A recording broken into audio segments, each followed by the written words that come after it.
Good afternoon. আমাদের দিনরাত্রির নতুন আরেকটি ব্লগে আপনাদেরকে স্বাগত। আশা করি সকলে ভালোই আছেন।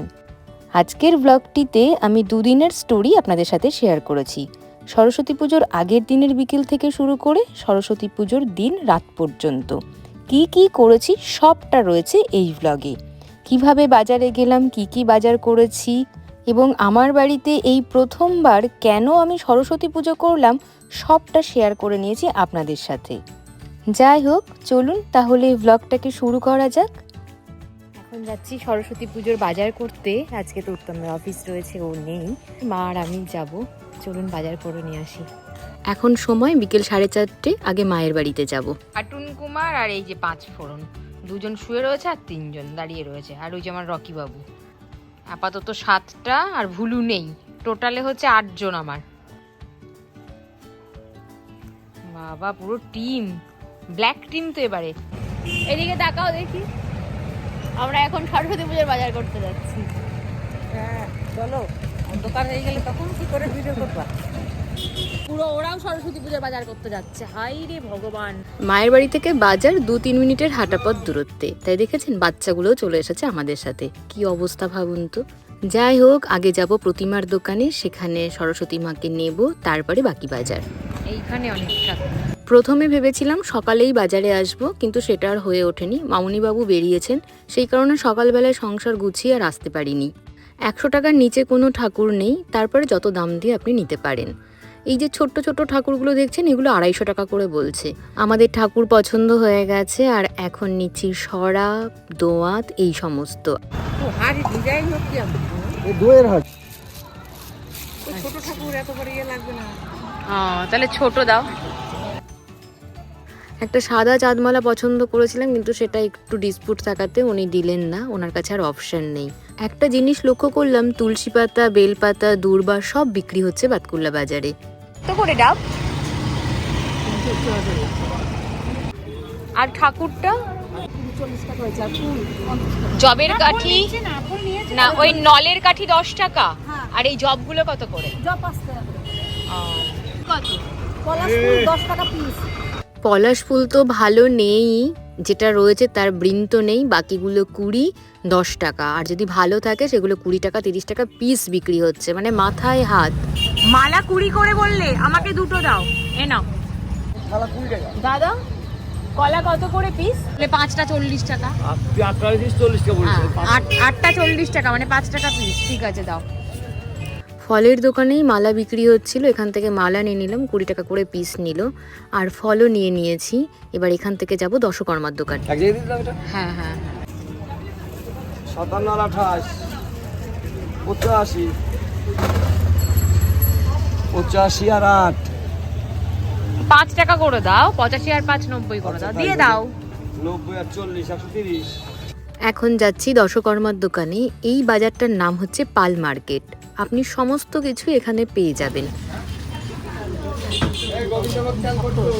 হ্যাঁ, ভালো। আর এটা হলো চিড়ের। হ্যাঁ, আর এইটা হচ্ছে তোমার তিলের। এই 3 প্যাকেট নিয়ে নিন। এই 3 প্যাকেট নাড়ু, মুড়ি, মুড়কি, চিড়ে, এই সমস্ত এখান থেকে নিয়ে নিচ্ছি। আর ওই খাজা, বাতাসা এগুলোও নিয়ে নেব। চিড়েটা 250 গ্রাম দেবেন, ভালো চিড়ে 250 গ্রাম। এখান থেকে যাব পানের দোকানে, এর পাশেই রয়েছে পানের দোকান। একটা খিলি করা পান নেব। একটা খিলি করা পান নাও। লিস্ট মিলিয়ে সব নিয়ে নিয়েছি, এখন শুধু সবজি বাজারটা করে নিলেই হয়ে যাবে। মা যেহেতু রেগুলার বেসিসে বাজারে আসে, তো সব দোকানদারগুলো মাকে চেনে। আর আমি যেহেতু একেবারেই বাজারে আসি না, সকলেই জিজ্ঞাসা করছে এটি কি মেয়ে? তো মা একদম মানে প্রাউডলি বলছে, হ্যাঁ এটা আমার মেয়ে, মানে মেয়েকে নিয়ে এবার বাজারে এসেছে। খুব খুশি মা। মা সরস্বতীকে নিয়ে নিয়েছি কোলে। বাজার হয়ে গেছে, এখন বাড়ি যাচ্ছি। রাত হয়ে গেছে দেখুন। এক হাতে একটা ব্যাগ আর এক হাতে ঠাকুর নিয়ে আমি বাড়ি যাচ্ছি। মানে আমার হাতটা পুরো জাস্ট লেগে গেছে। এই দেখুন, প্রতিমা আর ব্যাগ একসাথে। এর মধ্যে সব দশকর্মার বাজার আছে। আর একটা ব্যাগ মায়ের বাড়িতে রেখে এসেছি, তো অফিস থেকে আসার সময় নিয়ে আসবে। বছরে এই একটি দিন সরস্বতী পুজোর বাজার করতে আমি মায়ের সাথে যাই। গত বছরও গিয়েছিলাম, অনেকটা সময় মায়ের সাথে কাটাই, খুব ভালোই লাগে ঘুরে ঘুরে বাজার করতে।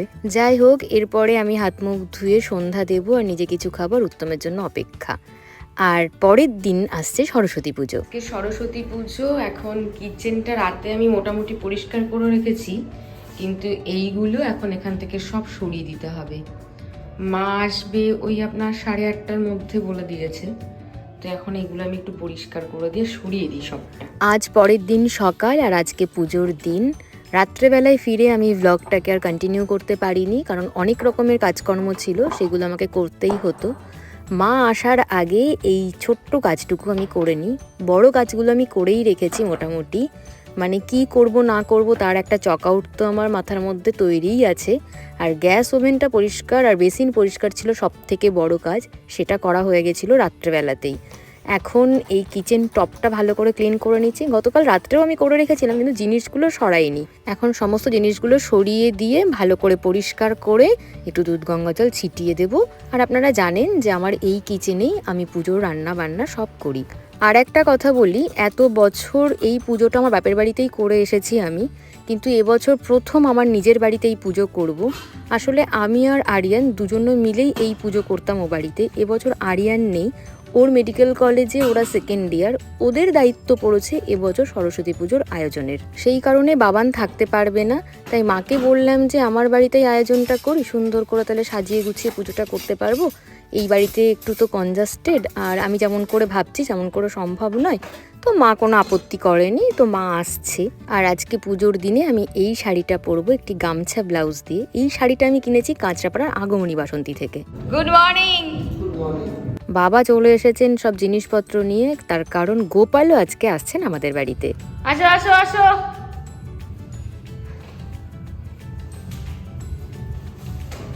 বাহ, সাদা দিয়ে হলুদ দিয়ে শাড়ি পরেছে, খুব সুন্দর লাগছে।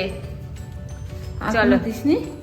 কিচেন পরিষ্কার করার পরেই আমি স্নান করে শাড়ি পরে তৈরি, কিন্তু আলপনা দেওয়া হয়নি। এবছর খুব বেশি আলপনা দেওয়ার ইচ্ছে নেই। হরে কৃষ্ণ। আপনাদের সাথে গল্প করতে করতে কিংশুক দেখছি চলে এসেছে। ওই হলো পুরোহিত, ওর কথা আপনাদেরকে অনেক বলি। লক্ষ্মী পুজোর সময় ও ছিল না, আমার এত কষ্ট হয়েছিল।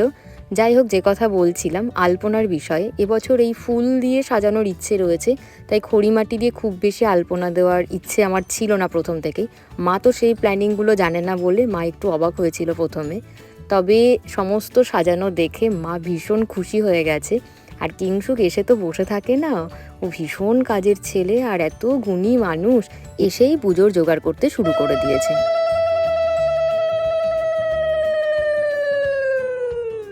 আর পুজো করতে যা যা লাগবে সব গুছিয়ে দিয়েছি আমি এখানে। আর এই হলো আরতির থালা। আস্তে আস্তে আস্তে, এখানে দাও, এখানে দাও। উত্তমের দায়িত্ব ছিল এই কাজটি করার। ও সুন্দর একটি আমের শাখা নিয়ে এসেছে, ও মনে হয় 7 পাতা নিয়ে এসেছে, আমরা 5টা পাতা দিই, তো সেটাই দেখে নিল কিংশুক একবার পরখ করে, বললো না দিদি ঠিক আছে, 7টা পাতাতেও হবে, মানে ভালো লাগবে, আরও সুন্দর লাগবে। আর এখানে এখন আমের পল্লবে সমস্ত সিঁদুর দেওয়া হচ্ছে। আর আমি যাচ্ছি এখন ছাদে গাছ থেকে আরও কিছু নানান রকমের ফুল নিয়ে আসতে। কিংশুক বললো তাহলে সুন্দর লাগবে।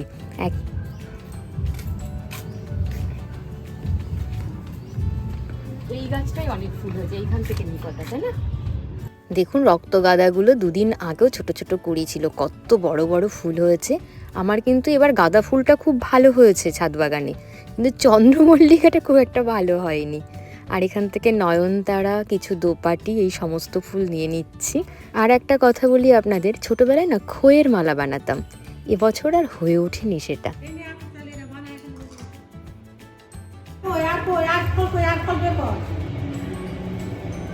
আমি এখানে নৈবেদ্যর থালা তৈরি করছি, কিংশুক এদিকে পুজোর জোগাড় করছে, মা ওদিকে ভোগ রান্না করছে, সবাই একেবারে শশব্যস্ত বাড়িতে এখন। সরস্বতী পুজোতে আমি অনেককে দেখেছি পঞ্চশস্যে ভিজিয়ে রাখতে, মানে 5 রকমের, মানে ছোলা, তারপরে হচ্ছে গ্রিন মুগ, এই সমস্ত অঙ্কুর করে সেইগুলো আর কি দিতে, বা ওই নৈবেদ্যর মধ্যে দিতে, কিন্তু আমাদের এই সমস্ত নিয়ম নেই। আর এই যে এখানে ভোগ একে একে সব সাজিয়ে দেওয়া হয়েছে। আজকের ভোগে যা যা রয়েছে তার সমস্তটা আপনাদেরকে আমি পরে বলছি, তার আগে উত্তম ওদিকে একটা বড় কাজ নিয়ে বসেছে, চলুন দেখি। কুমার এখানে ধুনো ধরাচ্ছে, প্রচন্ড সিরিয়াস এখন। উত্তম এখানে ধুনো ধরাতে ব্যস্ত। আর চলুন আপনাদেরকে একটু রান্নাঘরের দিকে নিয়ে যাই। ভোগ রান্না তো আপনাদেরকে এখনো দেখানোই হয়নি। রান্নাঘরটা দেখুন কি অবস্থা, রান্নাঘরে পুরো ঘূর্ণিঝড়। মা 1.5 ঘন্টার মধ্যে সব ভোগ বানিয়ে ফেলেছে। মা হচ্ছে মানে কি বলবো, সুপার ফাস্ট রাজধানী এক্সপ্রেস। লাস্ট মোমেন্ট চলছে আমাদের লুচি ভাজা। আসলে কি হয়েছে বলুন তো, বাবা যখন আমাদের বাড়িতে এলেন তখন ঘড়িতে বাজে ওই 9টা মতন। বাবা এসে বললেন যে তাড়াতাড়ি তোমরা সব করো, কিংসুক কিন্তু 10টার মধ্যেই ঢুকবে। এবার আমাদের সাথে কিংসুকের যা কথা হয়েছিল যে কিংসুক পুরী থেকে ফিরছে আজকে, মানে আজকেই ও পুরী থেকে ফিরেছে সকালবেলায়, ও 10টার সময় নামবে। এবার একটা মানুষ পুরী থেকে আসছে, সে রেস্ট করবে, ফ্রেশ হবে, সমস্ত কিছু ধরে আমরা ভেবেছিলাম 11টা সাড়ে 11টা তো বাজবেই। এবার আমরা সেই হিসেবেই কাজ করছিলাম, কিন্তু হঠাৎ করে কিংসুকের আরও একটি পুজোর দায়িত্ব এসে পড়ে, যার কারণে ও ফোন করে জানায় যে ও তাড়াতাড়ি আসছে। আর আমরা তখন বিপদে পড়ে গেছি। এই সমস্ত কারণে বাড়িতে পুরো হুলুস থুলুস কাণ্ড একেবারে।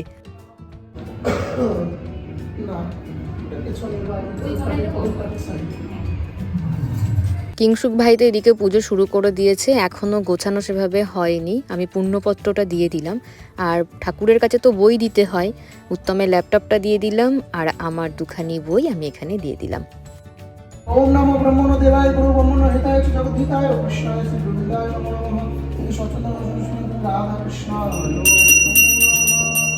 সব গোছানো হয়ে গেছে, এখন একটু শান্তি লাগছে মনে। নাম বলো।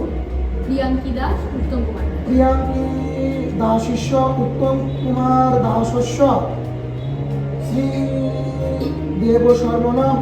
আমি সকাল থেকে উপোস আছি, উত্তমও উপোস আছে, কিন্তু সে অঞ্জলি দেবে না।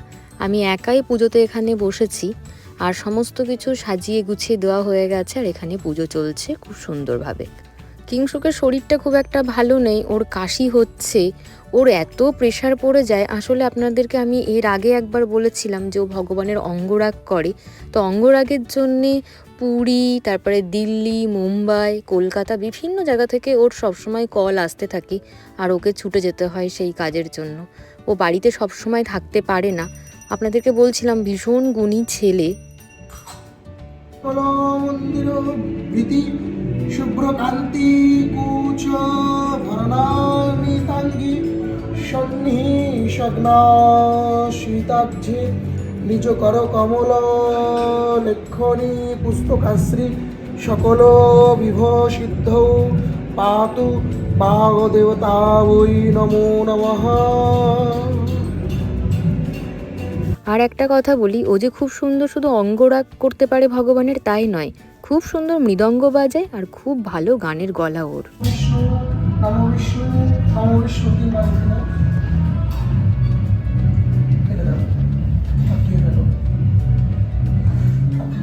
বলো নমো তদ বিষ্ণু পরমং পদম সদা পুষ্যন্তি সুরায়ে দিবিব চক্ষুরাততম তদ্বিপ্রস্য বিপর্ণাভ জাগ্রীবাংশ সমিন্ধতে বিষ্ণুর্য পরমং পদম।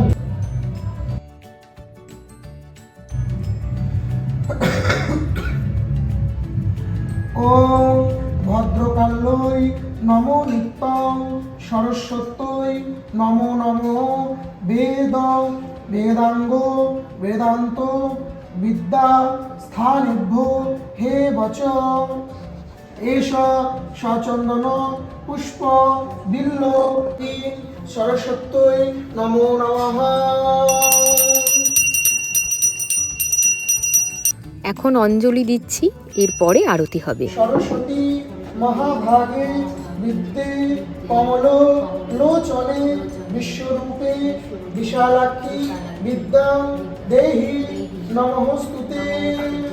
প্রণাম করো মাটিতে, বলো ওম মন্ত্রহীনম ক্রিয়াহীনম বিধিহীনম জয়ৎ ভবেৎ যৎ পূজিতং মায়াদেবী পরিপূর্ণম তদস্তু মে। হরে কৃষ্ণ কৃষ্ণ কৃষ্ণ হরে হরে, হরে রাম রাম রাম হরে হরে।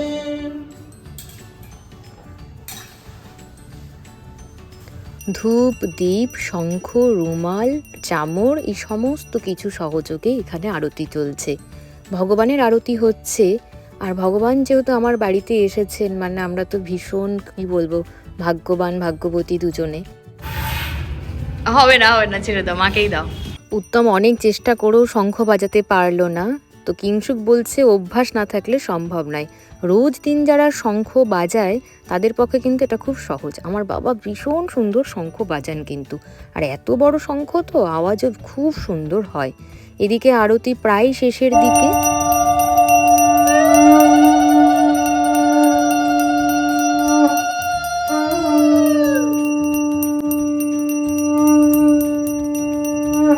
আমার বাড়িতে দেবী সরস্বতীর বৈষ্ণব মতেই পুজো হলো, আমাদের যজ্ঞ নেই। আপনাদের হয়তো অনেকের অনেক প্রশ্ন থাকতে পারে, তাই এই কথাটি আমি উল্লেখ করে দিলাম। এখন মায়ের কাছে এতটুকুই প্রার্থনা, সকলের মনে শুভ বুদ্ধির উদয় হোক, মা সকলকে ভালো রেখো।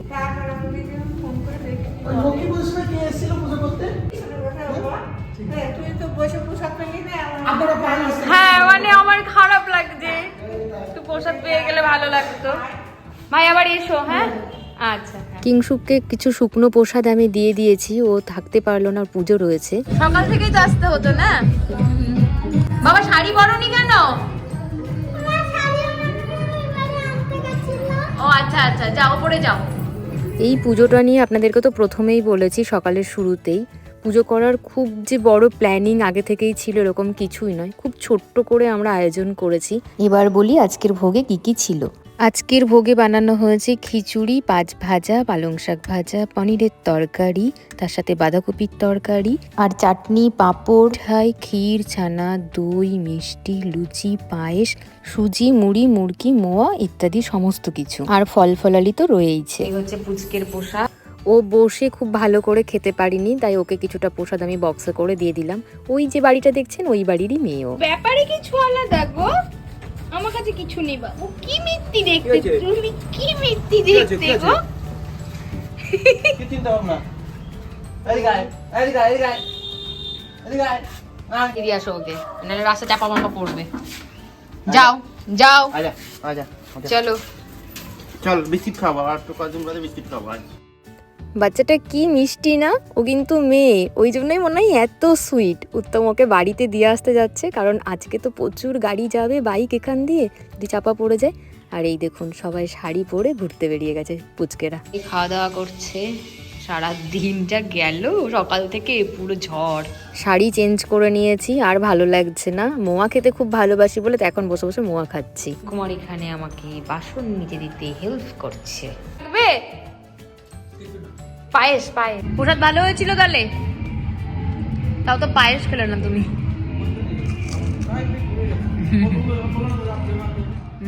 টাটা। আমি কিন্তু বিকেলে বেরোবো, হ্যাঁ, না হলে হবে না। ঠিক আছে, না হলে হবে না। বাস্কেট বন্দি হয়ে গেছে, চলছে এবার গপু বাড়ি।